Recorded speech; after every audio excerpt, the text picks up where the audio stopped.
Hi, I'm Ziggy, UK Sales Executive here at Veritech Systems. I just wanted to make a short video today on the improvements on the OVA-8 clamps. Let's take a look.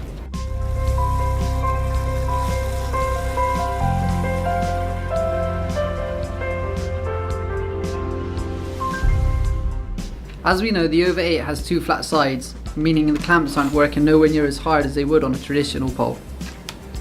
Inside here there's a spacer keeping the lever in place all the time and stops it from moving around.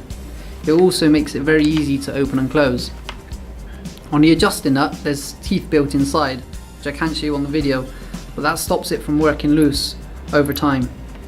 That's just a couple of minor updates we made on this clamp and on the pole in general. We got some more product development news coming on the OVA-8 pole, which is going to make it even more versatile. We look forward to seeing you on the next video.